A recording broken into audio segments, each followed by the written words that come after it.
সামনে বিধানসভা নির্বাচনের দিন যত এগিয়ে আসছে, গোষ্ঠীদ্বন্দ্বে ততই যেন উত্তপ্ত হয়ে উঠছে মুর্শিদাবাদের বাতাবরণ। উল্লেখ্য, সম্প্রতি জেলার ভরতপুর ব্লকে রীতিমতো তীব্র আকার ধারণ করেছে শাসক দলের গোষ্ঠীদ্বন্দ্ব। এই বিষয়ে যদিও বিরোধী শিবিরের মতামত, মূলত এই মুহূর্তে ক্ষমতা দখলের লড়াইয়ে মত্ত শাসক দলের নেতাকর্মীরা। অন্যদিকে আসন্ন বিধানসভা নির্বাচনের আগে নতুন দল গড়তে চলেছেন ভরতপুরের তৃণমূল বিধায়ক হুমায়ুন কবির। এই প্রসঙ্গে এদিন বিকেল 4টে নাগাদ জেলা কংগ্রেস সম্পাদক জাহাঙ্গীর শাহ বলেন, যিনি একজন জনপ্রতিনিধি হিসাবে 30-70% বিষয়ে এমন কুরুচিপূর্ণ মন্তব্য করেন প্রকাশ্য সভায়, তিনি কোন দল গড়তে চলেছেন সেটাই এখন দেখার।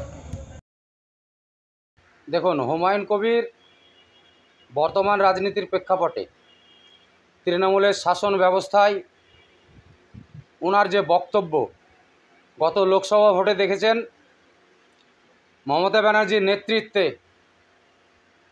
একদম পরিকল্পিত সংগঠিতভাবে হিন্দু মুসলিমের একটা বিভাজন তৈরি করেছিলেন।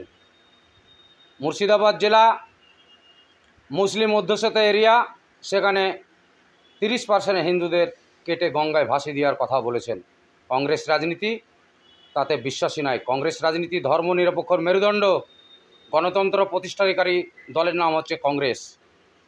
উনি যখন কংগ্রেসে ছিলেন তখন কংগ্রেসের একটা লাগাম ছিল, কংগ্রেস মানে ধর্মনিরপেক্ষ মানুষকে সম্মান দিতে হবে। সব ধর্মের দেশ হচ্ছে ভারতবর্ষ, সেখানে সাম্প্রদায়িক দাঙ্গার মাস্টার মাইন্ড মমতা ব্যানার্জি এবং নরেন্দ্র মোদীর কৌশলে ব্যবহৃত হয়েছে হুমায়ুন কবির। উনি নতুন দল করবে বলছেন, কি করবেন সেটা ওনার ব্যক্তিগত ব্যাপার, ওনার হালে পানি নাই, তাই আজ ড্যামেজ কন্ট্রোল করার চেষ্টা চলছে।